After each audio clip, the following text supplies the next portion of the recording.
രാജരാജേശ്വരി ദേവിയെ ത്രിപുരസുന്ദരിയായി കണക്കാക്കുന്നു. രാജരാജേശ്വരി എന്ന സങ്കല്പം ത്രിപുരസുന്ദരിയുടെ ഒരു രൂപഭേദം തന്നെയാണ്.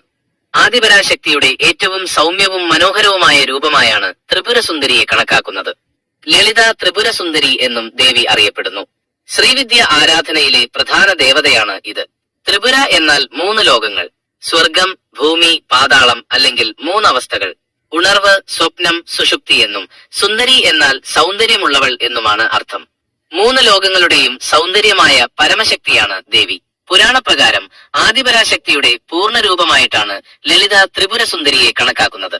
ലളിതോപാഖ്യാനത്തിൽ ഭണ്ഡാസുരന്റെ ഉപദ്രവത്തിൽ നിന്നും ദേവന്മാരെ രക്ഷിക്കാൻ ശ്രീപാർവതി തന്റെ മൂലരൂപമായ ലളിത ത്രിപുരസുന്ദരിയായി യാഗാഗ്നിയിൽ നിന്നും ഉയർന്നു വന്നതായി പറയുന്നു.